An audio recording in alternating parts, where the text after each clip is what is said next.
All right, you ready? Yes. All right. So today I'm going to be interviewing my father-in-law, and I'll let him introduce himself. I'm Bill Speroni. And That's it. That's it. All right. Can you tell me about your life growing up in Argentina? Yes, I was born in the early 60s, and we had a very poor family. My parents split when I was very young, and I stayed with my dad for a while. And then... Did you live in an area that was pretty poor in general? No, I Okay. grew up in Buenos Aires. Okay, so you were it's- just poor. It was, Okay. yeah, living poor in a big city. Let's see. So I stayed with my dad until I was about 14. Then I moved to live with my mom. And then I did a military service a few years after that when I was 18 for a couple of years. Then as soon as I got out in February of 82, and in June of 82, we went to war with the British. And were you in active duty or not active duty? Yes, when you get out of the conscriptive army, you become first line of reservist. Okay. So the moment that the problem started, they called me back. I'll do back. And how was serving in the military? Like, did you feel like you had lasting trauma from No, that? no. I never saw any battles or any Okay. action. But somebody said this about the Vietnam War: is the $1 million experience. I would pay a nickel to go through again. Yeah. It teaches you a lot about yourself. I mean, I think everybody should serve in one way or the other, whether it's the military, the missions, or I think a couple When you're years serving for someone for somebody else. without any kind of compensation in return. Yeah, yeah. So what motivated you to immigrate to the United States? So when the war ended, didn't last long, but it was about 3 months later. My mind was not into going back to school. I was in school before that. Let's see, my mom had lost her job, and my brother, who was 17, 18 at the time, he was just without any particular direction. So my mom decided that we could make a better living here. She was, at the time, 48 years old. And she knew English, unlike my brother and I. You guys didn't, before coming here, didn't speak any English? Okay. Not a lick of English. Yeah. Not at all. So fully immersed in the, yeah. Exactly right. But my mom was an English professor, so Okay. she knew the language, and it was going to be easy for her to do these things. For us, it was a little harder, but we were young. Yeah. So that's what motivated us. Was a better life and A better life. more opportunities.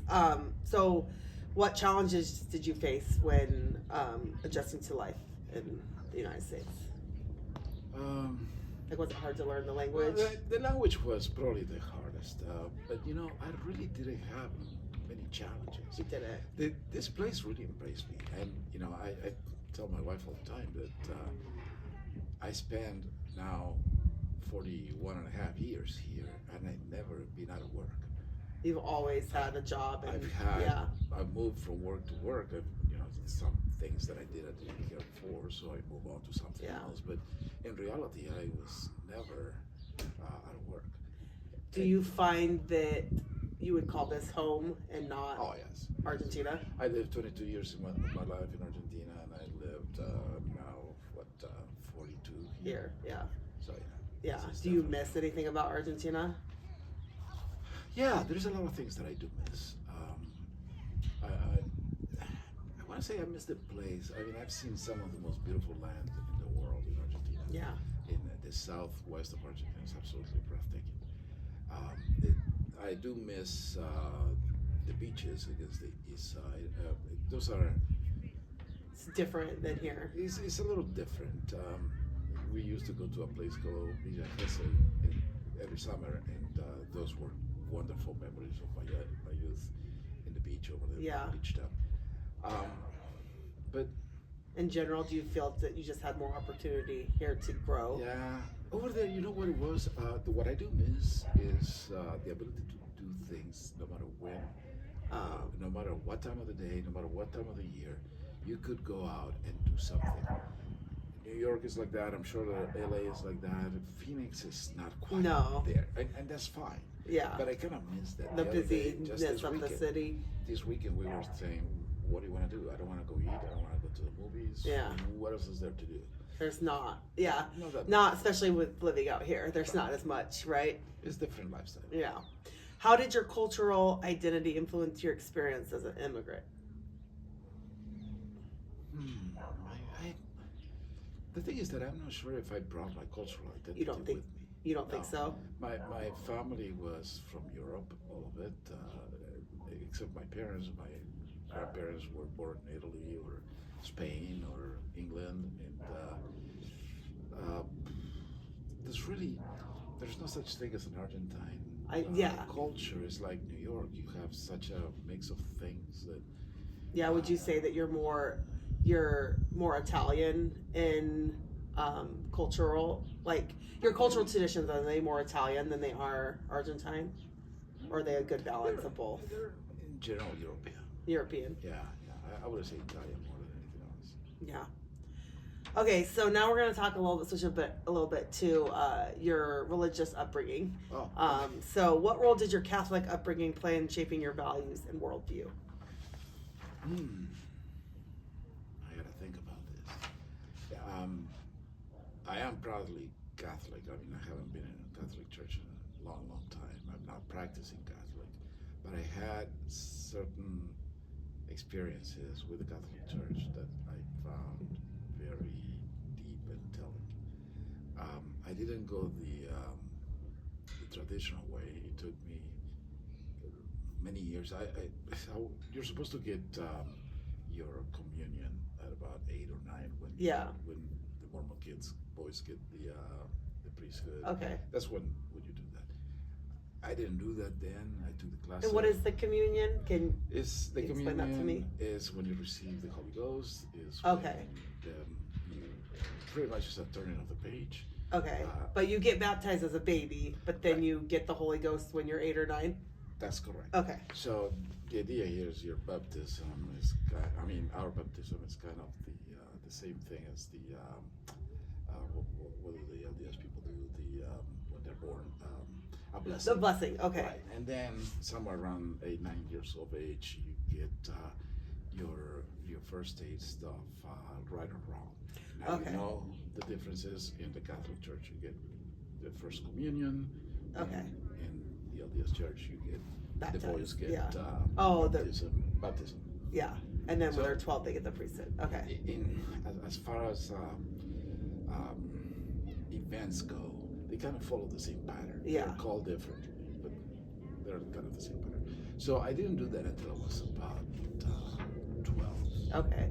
And not many people know this, or nobody knows this, but I did my first communion on a service at night, middle of the winter or something like that. And I was the only one there, which is not common. Typically, you have A your lot first of communion family. with a whole bunch of people, no, with a whole bunch Oh, of other kids your age. Okay. So I did that because I was trying to catch up, and I fast all day in order to do that, which is nothing that anybody ever does that, as far as I know. Which is kind of interesting because years later I fast every year. So in fact, Yeah. Today I did every first of the month, first Sunday of the month, because I did feel a special connection on that day. I don't know if it was a proof of a showing of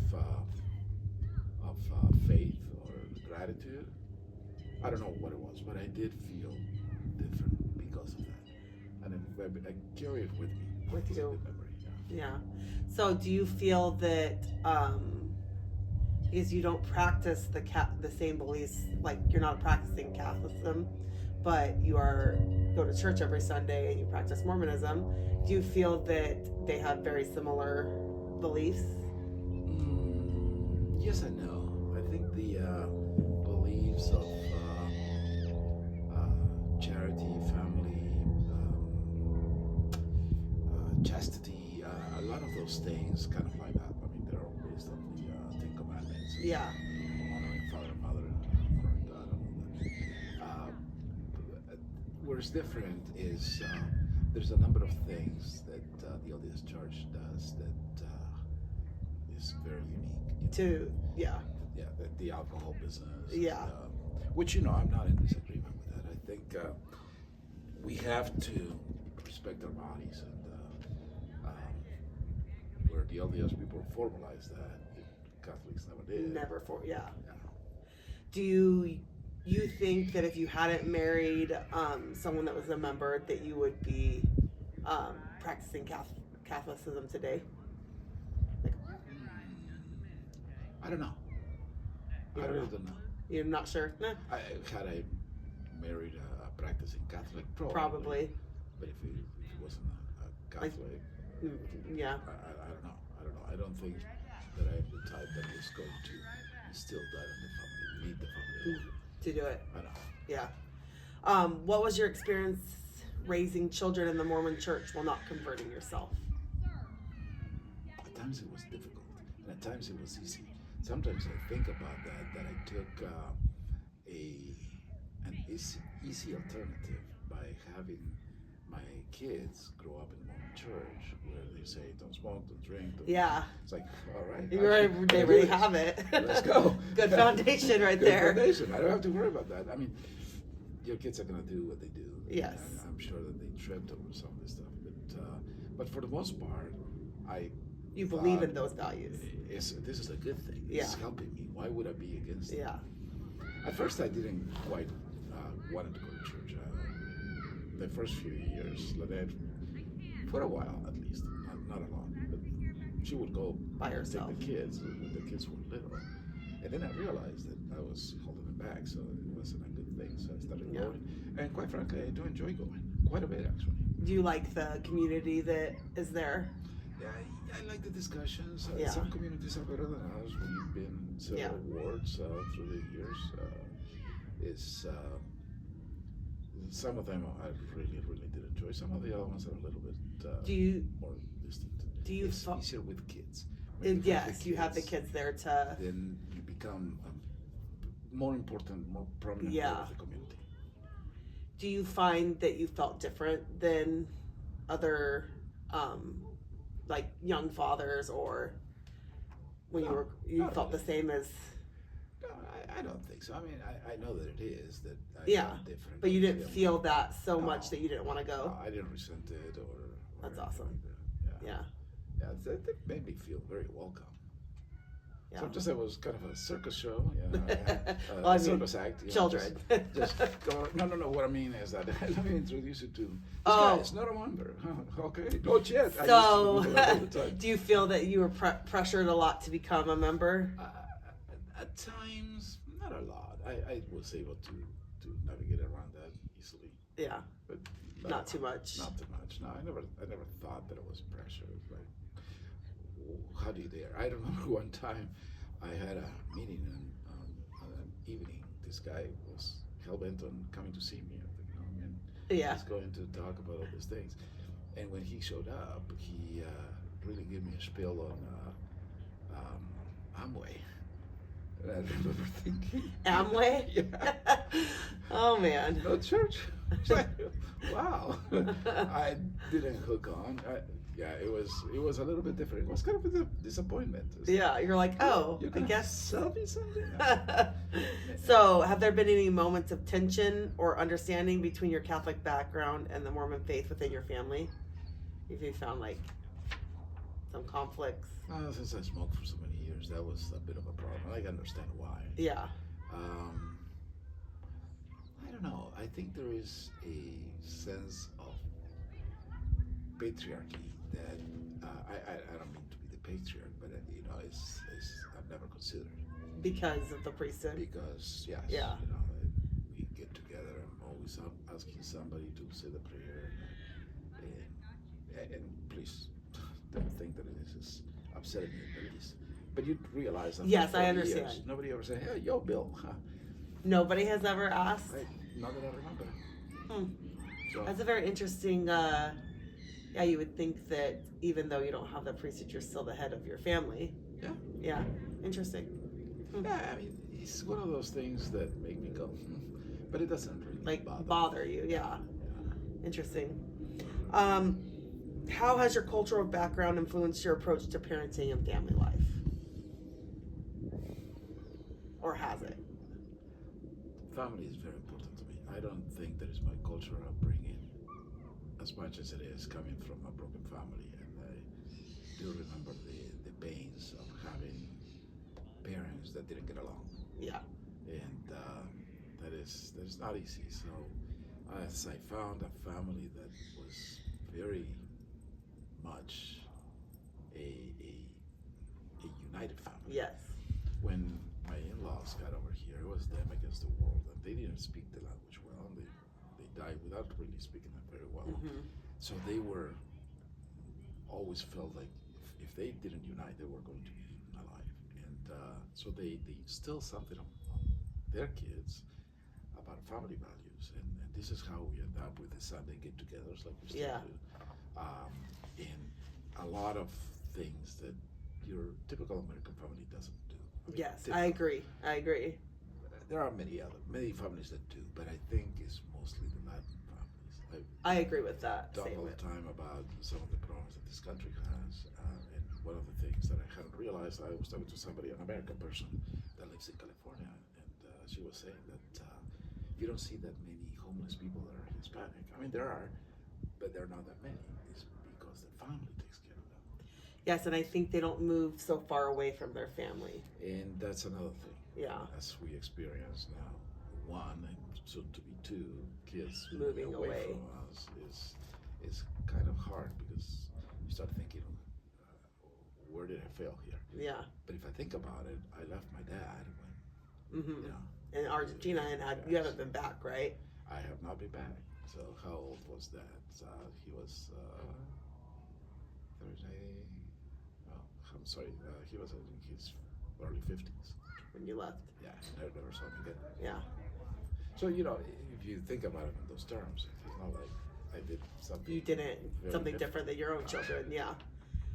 But do you feel that because you have been very cohesive family unit, that it's a little bit different just because you were not with your, like, does it feel different because they're moving away and you guys still have a really good relationship? I'm not sure if I followed.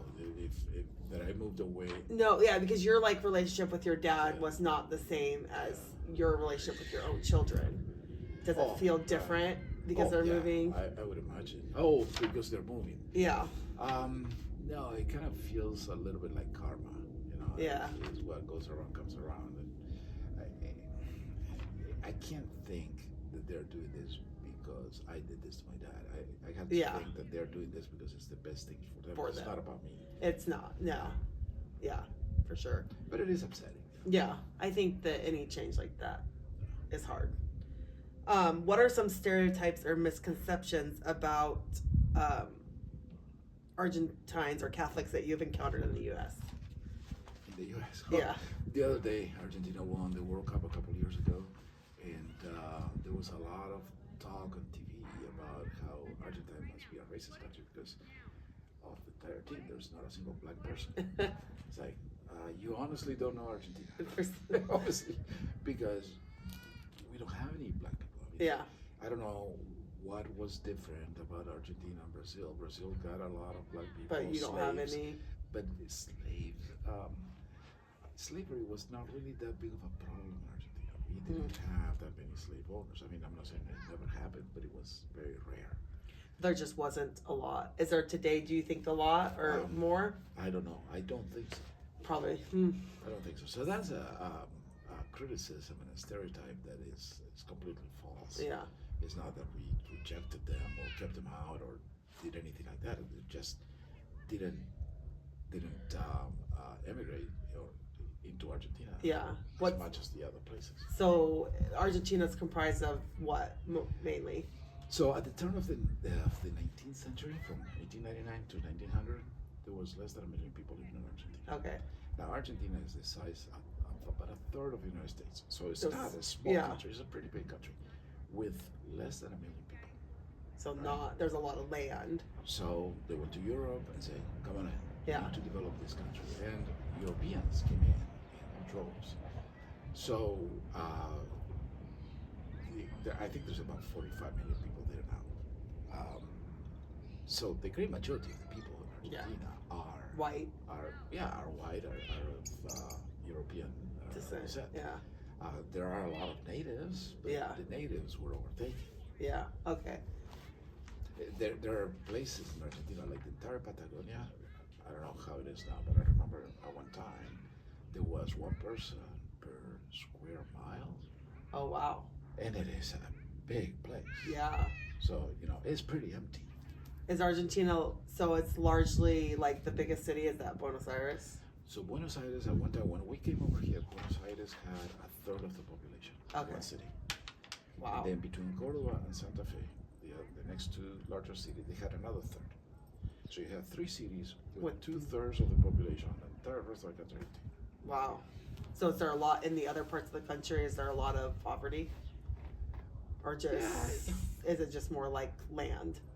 There's land, there's poverty, but I would think that there's more poverty in the cities, the big cities, than there are in the country. Yeah. Because the country, the land has a lot to offer, and if you work it, then you may not have a mansion, but if you work it, you're not gonna. Yeah, you'll have something. your needs met. Right.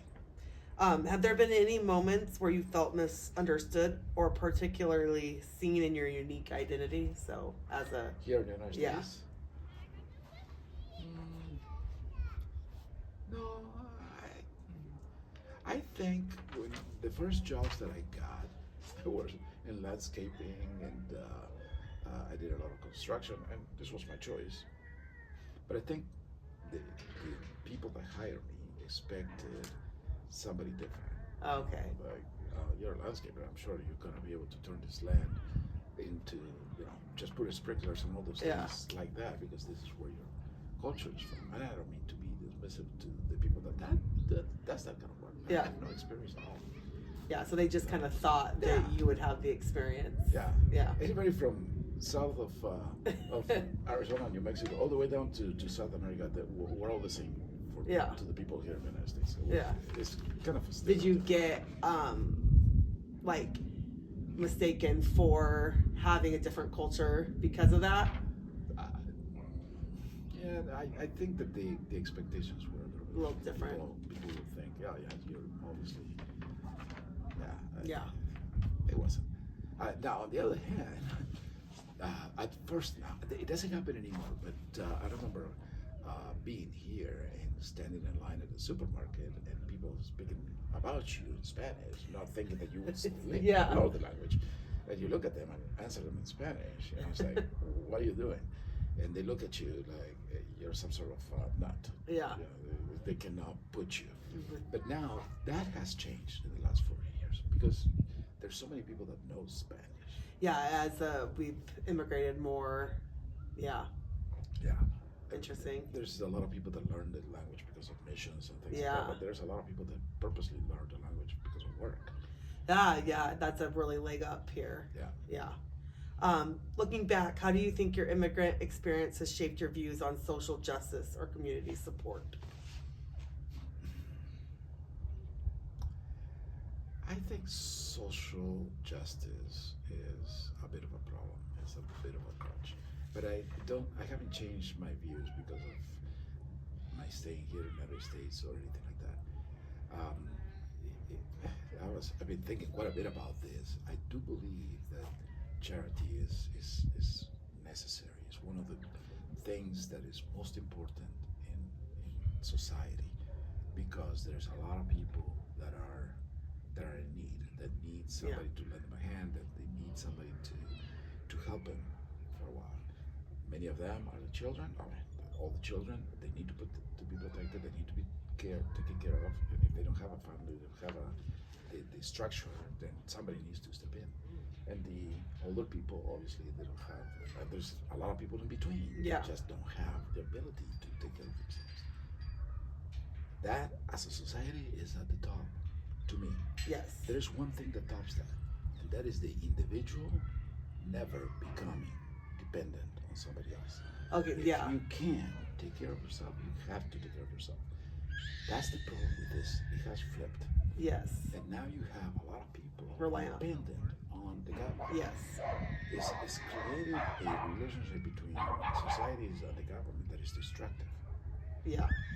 There's a number of things, and especially in this country, because we are the richest country in the world. Especially in this country, there's a lot of things that are backwards, where people are rewarded for not doing the right thing. For they're rewarded for not working or yeah. I And understand. I do believe this. As animals, we tend to stop to be taken care of, to slow down, to preserve our energy. So if we can get it for free, if we can get something Yes. for free, We're going to do that. We're going to do that. We have that tendency. Yeah. So we are fighting against that tendency, right? Yeah. To work, to be able to produce something, because that's what makes us human. Yeah. And it's unfortunately destroyed by charity, by social justice. How do you reverse that? We can start by, I don't know, I keep on thinking about some of the social changes of the 60s that people are so adamant about how good they were. They were really bad. I mean, we needed to make some changes because socially there was a lot of bad things. We still had segregation, we still had problems.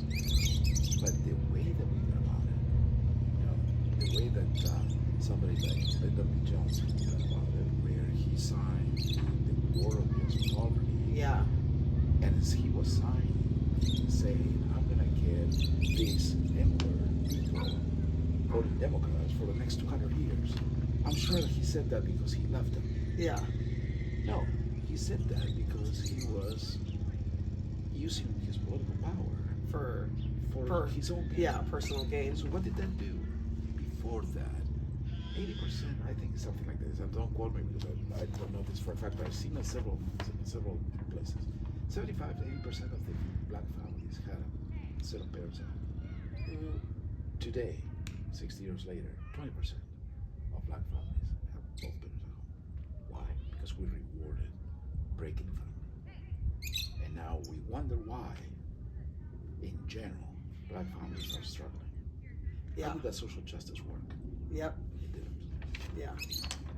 I remember, I think it was somebody in New Jersey, I don't know if it was a senator or a House representative guy, in 2020 said, for my life, he's a black person, for my life, I don't know why any black person would go Republican.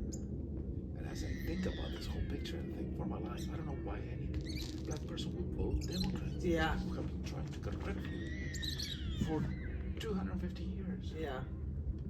Why? Yeah.